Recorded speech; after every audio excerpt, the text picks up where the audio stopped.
Bonjour à tous, j'espère que vous allez bien. Bienvenue dans cette nouvelle vidéo. Nous sommes le dimanche 8 décembre. Je suis très heureux de vous retrouver pour ce nouveau numéro de Préparons notre semaine de trading ensemble. Les deux derniers dimanches, c'était pas évident puisque d'une part, on était en séminaire à Barcelone, puis ensuite, j'étais moi personnellement à Rome dans le cadre d'un petit voyage privé. Donc voilà, c'était pour ça qu'il y avait moins d'émissions. Dernièrement, en tout cas, voilà, l'idée c'est comme d'habitude de faire un point technique sur les marchés financiers, les principaux indices, les actifs à suivre et puis voilà, vous donner un peu mon avis sur la tendance, essayer de vous aider à préparer votre semaine avec les bons niveaux à surveiller, etc. Donc au programme aujourd'hui, on va voir le DAX, le Dow Jones, le Gold, l'euro-dollar, le pétrole, 2-3 paires de devises et je vais vous montrer aussi quelques actions et le Bitcoin évidemment. Alors on commence comme chaque fois par un point sur notre copy trading, donc pour l'année du 1er janvier 2019 au 8 décembre 2019, donc nous sommes à plus 38,42% net de frais. Ça veut dire que si tu me copiais depuis le 1er janvier, eh bien, tu serais aujourd'hui à plus 38,42%. Si tu me copiais avec 10 000 euros, tu aurais gagné 3 842 euros en me copiant. Donc, c'est plutôt pas mal. Mes objectifs étant de 3% par mois, on est un peu au-dessus de mes objectifs et je suis assez satisfait. Donc, il va falloir y aller mollo pour ce mois de décembre. Le mois de décembre l'année dernière avait été un peu catastrophique pour les indices. On avait une grosse chute, rappelez-vous, sur les indices US notamment. Donc voilà, on va faire attention à pas trop s'exposer pour essayer de finir l'année dans les clous. Alors voilà, après, beaucoup de gens parlent du copy trading. Moi, je trouve que c'est un excellent outil. Ça vous permet, peut-être durant votre cursus de formation, avec notre service par exemple commencerletrading.com qui est complètement offert, ça vous permet évidemment de faire fructifier votre capital le temps que vous soyez autonome. Moi ce que je conseille évidemment à nos abonnés, c'est pourquoi pas faire moitié-moitié sur le capital que vous avez disponible, une moitié en copie et une moitié manuelle pour justement pouvoir apprendre, puisque évidemment l'objectif de travailler avec nous, que ce soit dans Commencer le trading pour les débutants ou ceux qui ont besoin d'apprendre les bases, ou Livestream Trader pour ceux qui ont déjà les bonnes bases et qui souhaitent être avec nous toute la journée. L'objectif, c'est quand même de vous rendre autonome à terme et que vous apprendre à pêcher plutôt que vous donner du poisson. D'ailleurs, il nous reste des packs annuels. On en a réouvert pour Livestream Trader. Donc, pour ceux qui souhaitent aller plus loin avec nous et pouvoir justement être avec nous tous les jours en live, n'hésitez pas à me contacter via les réseaux. En tout cas, je suis assez content de mon année, quoi qu'on en dise, quels que soient les blablas. On est positif et ça fait plaisir. Je vous montre également mon trimestre du côté de mon compte futur. Donc voilà, on avait très bien démarré le trimestre, on a eu une phase de drawdown, c'est normal, mais pour l'instant, je suis dans les clous puisque je suis à 8 942 euros de gain avec 74% de position gagnante, 1,60 en ratio, c'est comme ça. Par rapport au trimestre dernier, c'est moins bien puisque j'avais fait un très bon trimestre, un ratio quasiment de 10, 76% de trade gagnant et plus de 38 000 euros de gain. Voilà, bon, c'est comme ça. Tous les mois, évidemment, peuvent pas être de folie. L'idée, c'est quand même de évidemment faire des gains et de travailler de façon intelligente. En tout cas, voilà, n'hésitez pas à commenter nos résultats. En tout cas, ça, c'est mon compte chez Interactive Broker. On va commencer évidemment par le DAX, voir un petit peu la tendance. Alors, j'espère que vous m'entendez bien. Je parle un peu plus fort dans cette vidéo. On m'avait dit plusieurs fois qu'il y avait des problèmes de son. Donc voilà, j'ai réglé les choses à fond. Et normalement, vous devriez m'entendre. Mettez-moi aussi un petit commentaire à ce sujet-là. Le DAX, donc on commence par le cash, bien évidemment. Donc, on va regarder un petit peu en hebdomadaire. Où est-ce qu'on en est? Donc j'ai laissé les points pivots. Je vais enlever les points pivots journaliers puisque de toute façon on est dimanche et il n'y a aucun intérêt à les laisser sur notre graphique. Voilà, alors la tendance évidemment est toujours haussière puisqu'on fait toujours des plus hauts, des plus bas de plus en plus haut. On a des bougies intéressantes puisqu'on fait un avalement sur la bougie précédente qui a été une sorte de toupie. Donc une bougie sans trop d'intérêt. On a eu une grosse pression vendeuse. On est allé chercher S1 mensuel. Et finalement les acheteurs ont repris la main la semaine dernière sur la séance de jeudi et vendredi, notamment aidés par d'excellents chiffres américains, excellents chiffres de l'emploi, surprenant mais très bon. Et donc les marchés ont fortement bien réagi à ce chiffre-là. Et on sauve tout juste ce qu'on appelle le pivot mensuel. Donc là, il y a un avalement qu'il faudra évidemment confirmer. Maintenant, il y a beaucoup de choses qui se disent, plusieurs personnes disent oui, Trump, il ne laissera pas les marchés s'effondrer avant la fin de son mandat, Trump, etc. À la limite, l'idée, c'est de ne pas se mettre de biais, c'est d'essayer de trader ce qu'on voit, trader les figures, trader les configurations, que ce soit du suivi de tendance, du retournement, trader le flux, bien sûr, Et évidemment, l'analyse fondamentale est extrêmement importante. Évidemment qu'il faut tout à fait suivre ce qui se passe dans le monde, mais évitez de vous mettre trop de biais parce que ça va vous gâcher en fait votre prise de décision. Donc essayez vraiment de vous concentrer sur l'analyse technique. C'est votre seule manière d'être en direct avec ce qui se passe sur le marché. Donc là, clairement, on ne voit pas encore de gros signal de retournement. On a un avalement qu'il faudra confirmer la semaine prochaine pour éventuellement espérer aller plus bas pour ceux qui sont plutôt vendeurs. Ça peut s'y ressembler. Regardez un pullback sur le précédent plus haut cassé. Là, il y avait eu un bel avalement confirmé, effectivement, on avait fait une grosse chute. Là, pour l'instant, ça ressemble plus à un pullback. Donc, bref, pour l'instant, en hebdo, la tendance est toujours haussière. On va aller voir en daily. Et puis, c'est pareil, je fais une petite parenthèse, mais moi, j'essaie de chercher effectivement sur certaines configurations de retournement parce que vous connaissez mon trading. Vous savez que moi, je suis ce qu'on appelle contrarien. Donc, je suis souvent contre la tendance, les divergences, les vagues de Wolf, ce genre de choses. Vous avez vu que ça marchait puisque je vous ai montré les chiffres. Mais voilà, c'est toujours facile. J'ai eu beaucoup de gens qui m'ont dit ouais, fallait pas vendre, etc. Clairement, on a eu quand même une baisse sur le dos de 500 points la semaine dernière. Donc, les acheteurs, c'est pareil. Ceux qui ont payé les points bas ont dû tous se faire stopper avec des stops sous les points bas. Donc, encore une fois, pas de biais. Essayez vraiment de vous concentrer sur l'analyse technique. Qu'est-ce qu'on a en termes de daily? Donc, à plus long terme, en termes de daily, on a ce gros canal haussier, violet, avec un haut de canal qui a fait le job. Il y avait une petite divergence qui a donné cette baisse aussi. Donc, évidemment, toujours la Chine, États-Unis, c'est toujours le couple qui anime les marchés en ce moment. À noter qu'on a quand même fait un plus bas que le précédent, un plus haut, plus bas que le précédent. Donc, on est dans une tendance qui reste haussière, mais dans une phase dite de consolidation. Regardons avec Fibonacci, qu'est-ce qu'on est venu consolider entre le point haut et le point bas. Si je mets, je crois que c'est 23% si je ne dis pas de bêtises. Je l'ai enlevé parce que ce n'est pas un niveau que je travaille beaucoup, mais voilà, c'est un tout petit peu plus que 23% de Fibonacci. Donc, autant dire quasiment rien. Donc, les marchés restent extrêmement solides, très, très, très solides. Et chaque point bas est pour l'instant racheté par les acheteurs. Quels sont les niveaux à surveiller par rapport au DAX? Donc, effectivement, on avait eu ce niveau intéressant ici qui avait été pété, les 13 150 qui avaient été déjà résistance 2 fois en 2018, qui ont été cassés, puis réintégrés, puis recassés, puis réintégrés, on est repassé en dessous. Attention quand même à ne pas acheter non plus n'importe quoi, n'importe où. Là, on pourrait avoir un pullback sur les pivots mensuels. Donc ça veut dire quoi? Bon, rappelez-vous, alors on va basculer tout de suite sur le futur.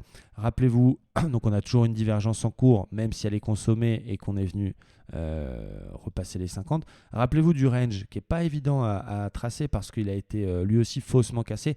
Moi, je le trace comme ça, même si normalement, il ne faut pas casser les bougies. On avait fait 1, 2, 3, 4 fois support, pam, cassé, fausse cassure, on réintègre. On avait eu aussi une fausse cassure par le haut, une deuxième fausse cassure par le haut. Donc, bon, ce range est un peu bizarre. Bah, pour l'instant, on a un pullback sur le range cassé. Donc, c'est vraiment un niveau clé, le pivot mensuel. Les chartistes reconnaîtront ce qu'on appelle une tasse avec anse. Donc, une tasse avec anse, c'est une figure assez intéressante qui, quand elle est validée, donc quand on casse ce qu'on appelle la ligne de coup, hein, donc je vais vous l'isoler, la tasse avec anse, la ligne de coup, elle est là, eh bien, il se dit qu'on doit reporter la hauteur de la tasse au niveau de la cassure, ce qui nous donnerait un retour finalement sur les plus hauts récents. Ça, c'est ce que nous dit l'analyse technique, c'est ce que nous dit les figures chartistes. On a une tasse avec anse et normalement, elle est validée. On est censé payer le DAX avec un objectif qui est la hauteur de la tasse et un stop qui est sous la anse. Donc voilà. Après, attention quand même. Moi, je reste prudent parce qu'on est de retour sur ce pivot mensuel. Ça peut être un simple pullback sur le précédent plus bas cassé. Donc, c'est pour ça que ce que je vous dis là est quand même conditionné par l'ouverture de lundi et par la macroéconomie, bien évidemment. Donc, moi, mon avis, c'est 1, on est toujours en tendance haussière. 2, on est dans une phase de consolidation. Donc, tant que cette phase de consolidation ne s'invalide pas, je vais tout de même essayer de shorter les points hauts, ce que estime être des points hauts.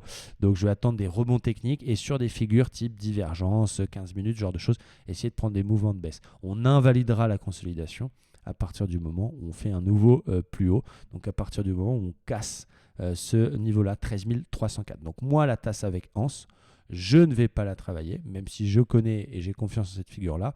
Je vais plutôt laisser, si jamais elle fonctionne, monter le marché. Et tant qu'on ne casse pas les plus hauts ici, ce plus haut-là, eh bien, sur signal, je me permettrai de vendre le marché. Donc, tant qu'on est dans une phase de conso, encore une fois, je m'amuse à shorter ce que j'estime être des points hauts, en tout cas sur des configurations de retournement. On peut tracer ça comme ça, même si là, il y a un excès. Et donc, vous voyez, par exemple, je laisserai le marché aller chercher ce haut de canal baissier. Et si on a quelque chose par ici, là, je me permettrai un petit short jusqu'à ce qu'on casse ce plus haut-là et qu'on invalide la phase de consolidation et qu'on reparte en phase haussière. Et où là, j'achèterai, évidemment. Donc, je ne sais pas si c'est très clair pour vous, mais l'idée, c'est ça. Ce n'est pas de deviner si ça va monter ou descendre. Personne peut le faire. Personne n'a de pif pour la bourse, personne n'est meilleur que d'autres, ça n'existe pas. Ce qu'il faut savoir faire, c'est, en fait, ce qu'il faut essayer de faire, c'est essayer de savoir quoi faire sur les beaux niveaux. Donc voilà mon plan, moi, pour lundi, si jamais on ouvre au même niveau que vendredi. Il y a la tasse avec anse à surveiller de près. Peut-être que les plus foufous d'entre vous pourront la travailler. Moi, j'attends un rebond technique et je travaillerai cette zone-là si je vois un échec de franchissement. Et si je vois un signal, on va regarder type divergence ou ce genre de choses. 15 minutes ou quelque chose comme ça. Voilà par rapport effectivement au DAX. Donc, je répète, tendance haussière, phase de conso à surveiller et un marché qui reste quand même un petit peu foufou parce que voilà, ça reste balbotté par cette guerre commerciale avec un coup je t'aime, un coup je t'aime plus, un coup je t'aime, un coup je t'aime plus, un coup on va signer, un coup on va pas signer. Donc voilà, c'est un peu relou, mais c'est comme ça, il faut faire avec. Donc moi je pensais très sincèrement que cette divergence aurait pu venir chercher les 12 630. Rappelez-vous, c'est ce que je vous avais dit dimanche dernier, où j'étais d'ailleurs dans un short et j'ai eu la chance de pouvoir faire 250 points à la baisse sur ces bougies-là. Maintenant, voilà, on n'est pas du tout venu chercher ce niveau-là et S1 tient et donc bon voilà c'est comme ça, c'est solide. Donc je répète la dernière fois, si on sort de cette phase de consolidation, il faut continuer, il faut passer acheteur et puis viser pourquoi pas de nouveaux plus hauts historiques du côté du DAX ou de nouveaux plus hauts en tout cas annuels.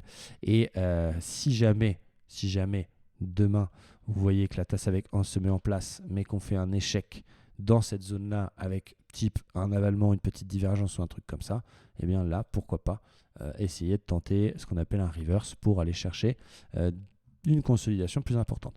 Il est probable qu'il y ait une news dans la nuit et qu'on fasse ni l'un ni l'autre et qu'on vienne directement baisser en ouverture. Je ne sais pas, je ne connais pas l'ouverture avant.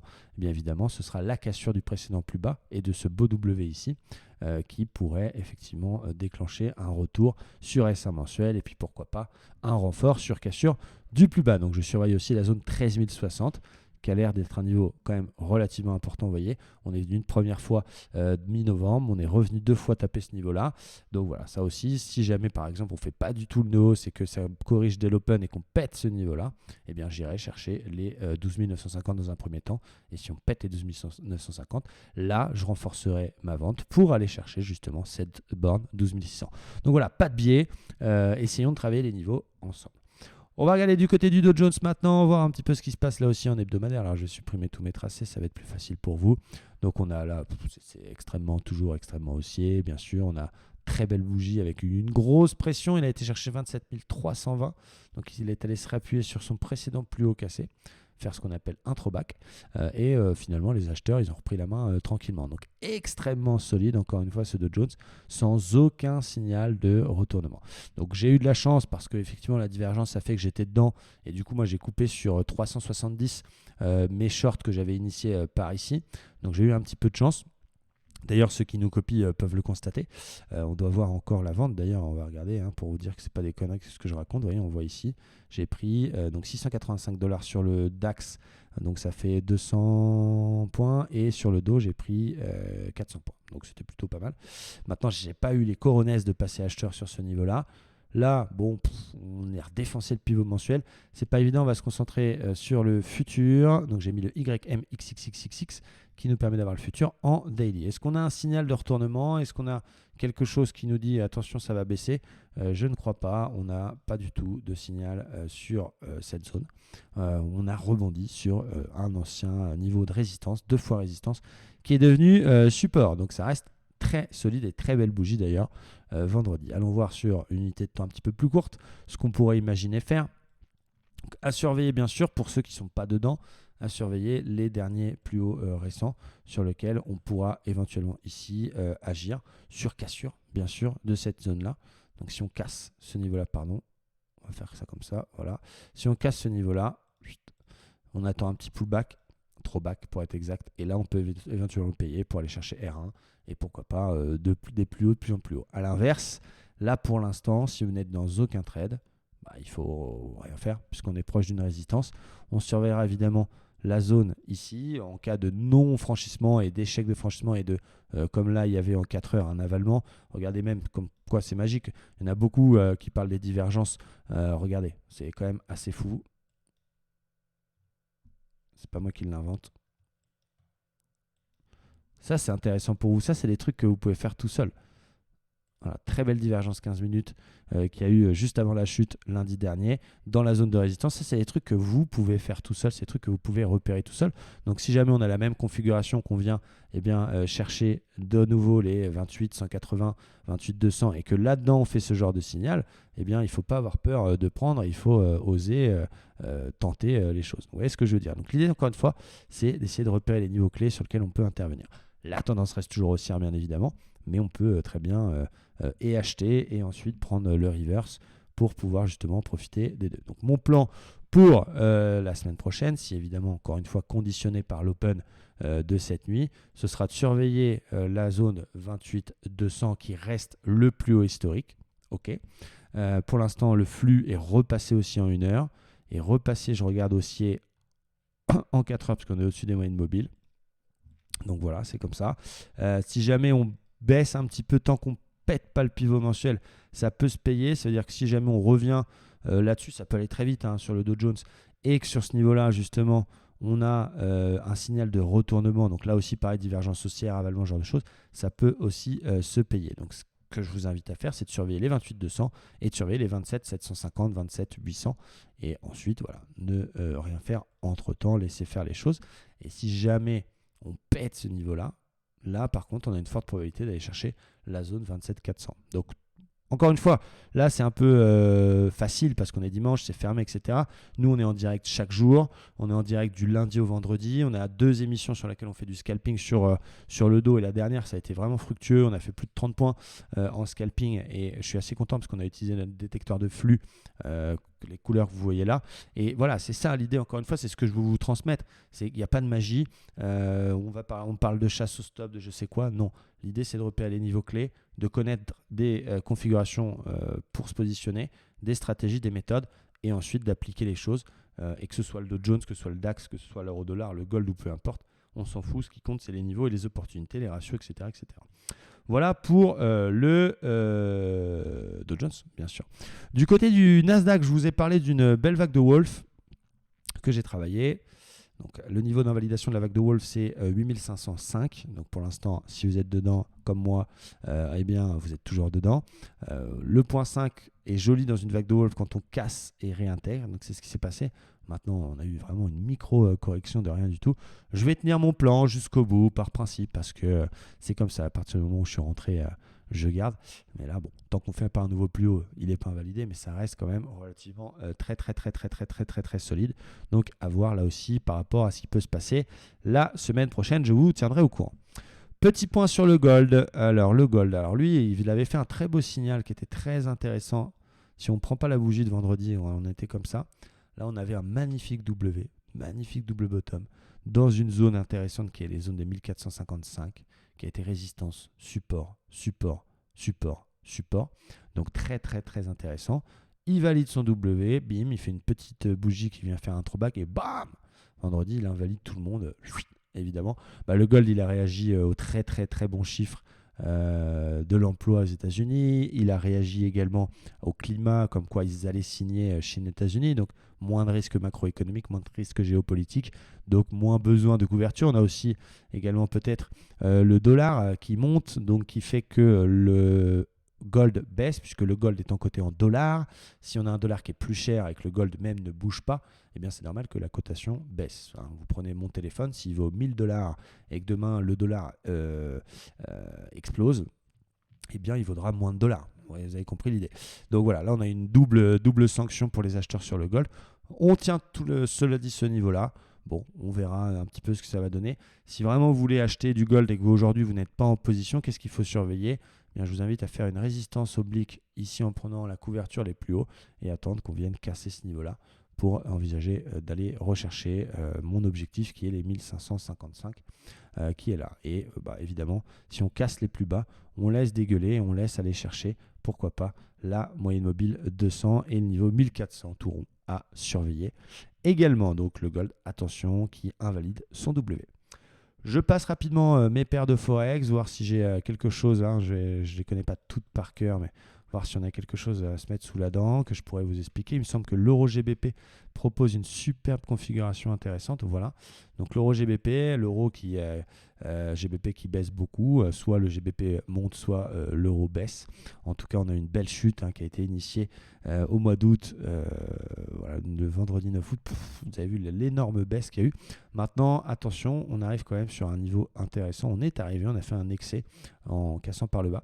Bien, moi, je vais chercher gentiment. Si jamais on a un signal, encore une fois, j'achète pas one shot, j'attends un signal. Si on a un signal dans cette zone, donc encore une fois, une divergence haussière 4 heures, un avalement, un double top, enfin double bottom, enfin, vous avez compris l'idée, là je paierai. Donc je vous tiendrai au courant, j'attends un signal pour payer l'euro GBP à surveiller. Je regarde ce qui est très chaud.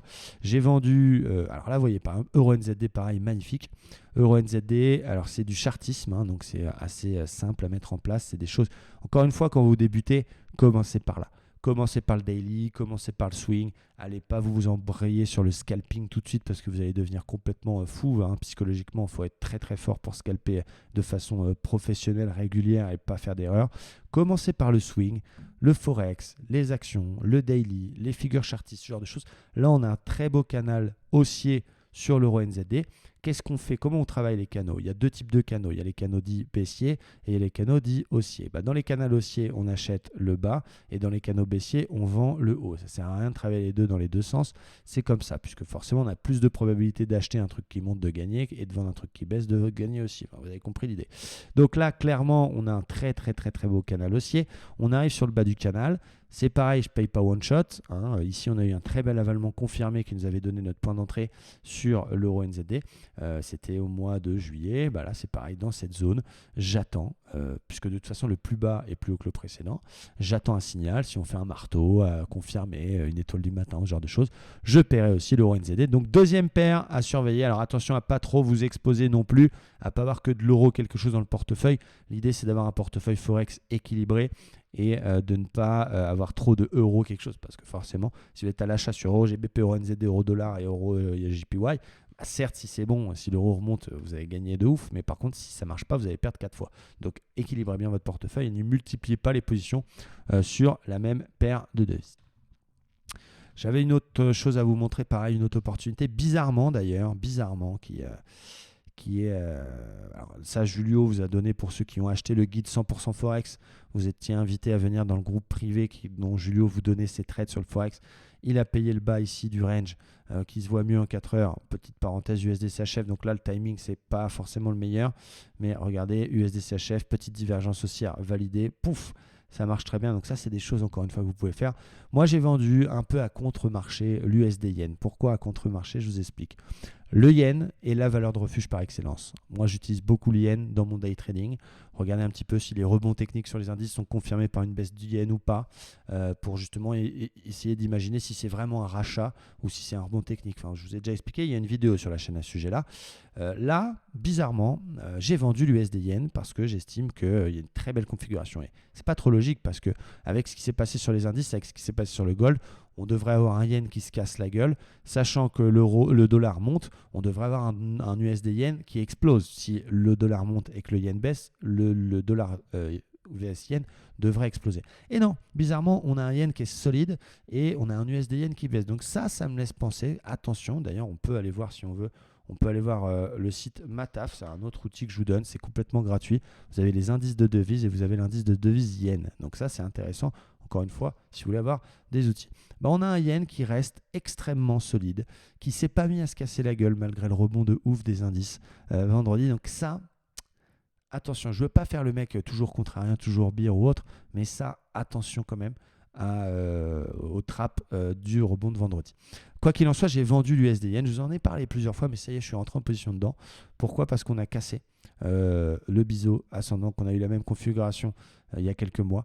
Là, on a cassé ce biseau ascendant qui a rebondi 61,8% pile poil de la dernière vague de baisse. Donc, si on fait un Fibonacci, vous allez voir la dernière vague de baisse, clac, on est venu rebondir 61,8% pile poil. On casse ce biseau par le bas. On a également un canal baissier et on a un échec de franchissement du canal baissier, donc finalement un canal qui fait le job. Donc j'ai vendu l'USD-Yen. J'ai un stop légèrement au-dessus du R1 mensuel. Je vais chercher dans un premier temps 50% de toute la remontada et 100% dans un second temps. Et pourquoi pas, je laisserai même un petit peu de latence si jamais ça se passe bien pour aller faire un nouveau plus bas sur une touchette sur le bas du canal. Donc grosse opportunité, je pense que le timing est encore bon pour entrer. USD-Yen, pareil, c'est cadeau, c'est pour vous. On va finir par le Bitcoin avant de vous parler de 2-3 actions. Le BTC, alors il en est où le BTC ? Alors il y a certains de mes abonnés qui ont vu une vague de Wolf 1, 2, 3, 4, 5. Donc je l'aime moins cette vague de Wolf, non pas parce qu'elle n'est pas belle, mais parce qu'on a 2.3. Donc c'est moins évident. Là on s'est un peu... elle est pas dégueulasse, mais j'y mettrais un 3 sur 5, un 3,5 sur 5 si je devais noter cette vague de Wolf. Donc 1, 2, 3, 4, 5. Elle apparaît bien dans une phase de baisse, effectivement. L'objectif nous donnerait une vague de Wolf, on relie 1 et 4, on irait chercher 11 000, 11 520. Bon, pourquoi pas la surveiller ? De toute façon, je pense que la plupart d'entre vous hold le BTC. Maintenant, qu'est-ce qui se passe au niveau du BTC ? Est-ce qu'on est sur un gros niveau ? On a quand même fait un plus bas que le précédent, un plus haut, plus bas que le précédent. Donc il est clair qu'on est dans une phase de consolidation. Alors on peut essayer de tracer un canal comme ça par exemple. Et il faudrait attendre qu'on sorte de ce canal par le haut pour vraiment être tranquille et qu'on casse par exemple le dernier plus haut, cette zone ici autour des 9530. Ce serait vraiment la cassure des 9530 qui nous rassurerait et nous dirait ça y est, c'est reparti. En termes de Fibonacci, qu'est-ce qu'on a fait ? Regardez, on est venu chercher pile poil la zone 61,8 qui tient. C'est quoi 61,8 ? C'est un des paliers majeurs Fibonacci. Quand on a une hausse qui est assez violente, en général, on vient corriger ce niveau-là. Donc ça, c'est intéressant. Donc effectivement, ceux qui sont un peu plus foufous peuvent commencer gentiment à essayer d'accumuler un petit peu de BTC. C'est ce qu'on vous recommande de faire. Plutôt que de faire des gros achats, pourquoi pas en accumuler un petit peu, mettre 50 balles, 100 balles, 200 balles par mois sur le Bitcoin en mode hold sur les gros niveaux. Là, on est sur un gros niveau, il faut l'avouer. Et en plus, on fait là aussi une sorte de double bottom, mais un Adam et Ève avec le deuxième bottom qui est un petit peu plus haut que le précédent. Donc voilà, les foufous, les plus joueurs d'entre vous peuvent peut-être attendrait en confirmation la cassure du pivot mensuel pour commencer à accumuler et renfort évidemment si on casse les 9530. Donc attention, toujours phase de baisse, flux baissier, mais sur un gros niveau du côté du BTC. Les actions à surveiller. Alors, justement, on parlait de l'analyse technique et du rapport entre analyse fondamentale et analyse technique. Ça fait plusieurs fois que je vous parle de cette épaule-tête-épaule magnifique en hebdomadaire sur Ipsen. Regardez comme c'est beau. Regardez comme c'est beau. Ligne de coup, elle est là. On est venu péter la ligne de coup, faire un pullback dessus. Comme on a tout juste réintégré la ligne de coup, moi j'attendais un pullback pile poil. Quand je l'ai vu réintégrer, ça m'a un peu refroidi. Derrière, bam, on a fait moins 20% au pire de la séance de vendredi parce qu'il y a eu des histoires de non-homologation, de je ne sais plus quoi, peu importe. Mais là, elle est activée cette épaule-tête-épaule. L'objectif, il est assez bas, hein, c'est cette zone. Alors attendez, je vais bien tout retracer. C'est cette zone ici. Vous allez voir, je prends la hauteur de la tête. J'essaie de faire un angle droit plus ou moins avec la ligne de coup. Je le mets au niveau du pullback. Voilà. L'idée, c'est d'aller chercher ce niveau-là, 42 des bananes. Et là, on a un super ratio puisque le stop irait au-dessus du pullback ou plus prudemment au-dessus de l'épaule, mais on peut déjà le mettre au-dessus du pullback. Et vu qu'on a cassé le précédent plus bas, elle est validée et on irait chercher 44. Donc tu rentres à 84, tu as un stop à 108, donc tu as un stop de 24 €. Par contre, tu vas chercher 44, tu vas chercher 40. Donc 40 € de gain pour 24 de perte. On a largement notre ratio de 1,5. Donc ça, c'est pareil. Alors c'est du très long terme, bien sûr. Mais c'est pareil, c'est assez intéressant. Alors, qu'est-ce qu'on a à surveiller ? EDF, c'est pas OK. Tesla, OK. Tesla, j'attends, moi, la grosse zone ici qui est résistance historique sur Tesla autour des 380. J'agis pas avant. BNP, OK, on a invalidé les divergences. Donc, j'ai acheté un détecteur de vague de Wolf. Alors, ça marche pas toujours, mais c'est intéressant. J'ai acheté ça sur un site italien qui détecte les vagues de Wolf. Alors, après, je les mets dans leur contexte. Donc, c'est ça les petits dessins que vous voyez. Bearish Wolf Wave, Bullish Wolf Wave. Donc, voilà, là, en l'occurrence, ça a très bien marché, mais je prends ça avec des pincettes. Tiens, Renault, très intéressant, évidemment. Renault, on est dans un gros niveau. Alors, je crois que c'est un niveau mensuel qui est intéressant. Voilà, qui avait été, hebdomadaire, qui avait été voilà, support à plusieurs reprises, notamment la dernière fois en septembre 2014. C'est un niveau qui avait donné lieu à des achats. Là, on est dans ce niveau-là. Donc, moi, j'attends sur Renault, pas le chanteur, hein, mais le constructeur automobile, bien sûr. J'attends j'attends un signal. Donc là, on a fait un Harami. Donc, j'attends de voir si on peut confirmer le Harami avant de payer. Donc, je vous donne toutes les actions que je surveille. Donc, ça, on est dans résistance. Apple, faire un nouveau plus historique, donc les divergences Macash. Voilà, ça, magnifique. Ultra Boti, magnifique action. Elle a pris 11%. J'attendais qu'on casse le plus haut, mais là, je vais attendre qu'on vienne combler le gap. Vous voyez, c'est des gros niveaux, vous voyez, résistance, support. J'attendais qu'on casse le plus haut. Bim, là, on va venir fermer et on achète. Ventas aussi, c'est pas mal du tout. On est sur un très beau niveau là aussi. Faut attendre un signal, validation de double bottom, etc. Donc ça, c'est des choses que vous pouvez faire. Nous, on est en position sur pas mal de choses. Donc on a ça, on a Public Storage sur lequel on s'est positionné. Regardez, très belle zone de polarité, résistance, support, divergence haussière validée. Bim, on a acheté, on va viser le comblement du gap. Donc même si parfois on est un peu à côté de certains mouvements haussiers sur les indices parce qu'il y a des divs, des choses comme ça, le fait de payer des actions, ça permet aussi d'équilibrer son portefeuille et ça permet de grappiller des pourcentages pour justement faire des gains. Donc ça, c'est pareil, dernier conseil, mais je ne cesse de le répéter. Ne faites pas qu'une classe d'actifs, essayez de diversifier même vos investissements, un peu d'immobilier, un peu de trading, un peu de business ailleurs, je ne sais pas, un peu de gold, un peu de genre de choses. Eh bien, la bourse, c'est pareil, c'est pas que du trading sur indice, faites un peu d'indice, faites un peu de forex, faites un peu d'actions, faites un peu de crypto, faites un peu de matières premières et venez diversifier les choses pour équilibrer au maximum et surtout diluer votre risque. Expedia qu'on a payé également, elle a pris un 80, pareil, très belle zone de support. Je vous montre un peu les choses qu'on a en portefeuille. Voilà. On a pris pas mal de belles corrections, notamment regardez Valero, il y avait une divergence ici, on l'a pris toujours d'ailleurs en short, on est toujours dedans. Uber, elle a un petit poil corrigé, mais on est dans une belle vague de Wolf. McDo, bon là, il y a plus, en tout cas, c'est plus le bon timing pour vous. Chainfit, toujours cette belle vague de Wolf. Bref, s'il y a deux choses que je surveille bien, c'est Ulta Boti, j'attends le comblement du gap pour payer. Renault, j'attends un signal de retournement pour acheter. Et Ipsen, je vais travailler tête-épaule. Bref, pour résumer, donc pour finir, parce que ça fait un peu longtemps qu'on est ensemble, les indices sont en tendance toujours haussière. Ils semblent marquer la fin de la petite consolidation qui a été initiée la semaine dernière. Maintenant, le feuilleton Chine-États-Unis n'est pas fini, donc restez prudents. Attention au yen qui ne confirme pas le rebond technique de vendredi issu des chiffres de l'emploi. Vous avez les niveaux à surveiller, notamment sur le DAX. Moi, sur le DAX, eh bien, très clairement, j'attends de voir un petit peu la tasse avec Hans, peut-être un rebond technique pour éventuellement retravailler ce niveau, cette zone ici. Alors on va se mettre en 4 heures. Cette zone ici, tant qu'on ne casse pas le précédent plus haut, chaque signal de retournement baissier sera travaillé. Les plus fous pourront tenter j'allais dire épaule-tête-épaule, cette tasse avec Hans. Et puis si on open à la baisse et qu'on vient casser le précédent plus bas, j'irai chercher les 12 960 et plus si affinité. J'espère que je vous ai aidé à y voir un petit peu plus clair. Encore une fois, l'analyse technique n'est pas une boule de cristal. On ne peut pas deviner si ça monte ou ça descend. On ne peut pas travailler tous les mouvements. L'idée, c'est de connaître ses setups, de connaître ses méthodes d'intervention, de connaître les niveaux clés sur lesquels il faut agir. Et quand il y a quelque chose qui se passe sur ces niveaux-là, y aller. Si on a un bon ratio, si on a justement une opportunité, savoir où mettre son stop, savoir où mettre son TP. Et ensuite, mathématiquement, ça ne peut que fonctionner. On vous apprend à travailler au quotidien. 2 options, une gratuite, commencertrading.com. Vous ouvrez un compte avec le broker avec lequel on travaille. Vous avez accès au copy trading, vous avez accès à plus de 20 chapitres de formation, vous avez accès à une communauté, vous avez accès au plan des membres. Tout ça, c'est complètement offert. Ou pour ceux qui veulent aller beaucoup plus loin, qui ont déjà les bases, Livestream Trader, vous êtes avec nous tous les jours, en live, en direct, en trading, argent réel. J'espère que cette vidéo vous a plu. Je vous souhaite un excellent dimanche en tout cas. Et je vous dis à très vite pour de nouvelles vidéos. Ciao, bye bye. Merci à tous.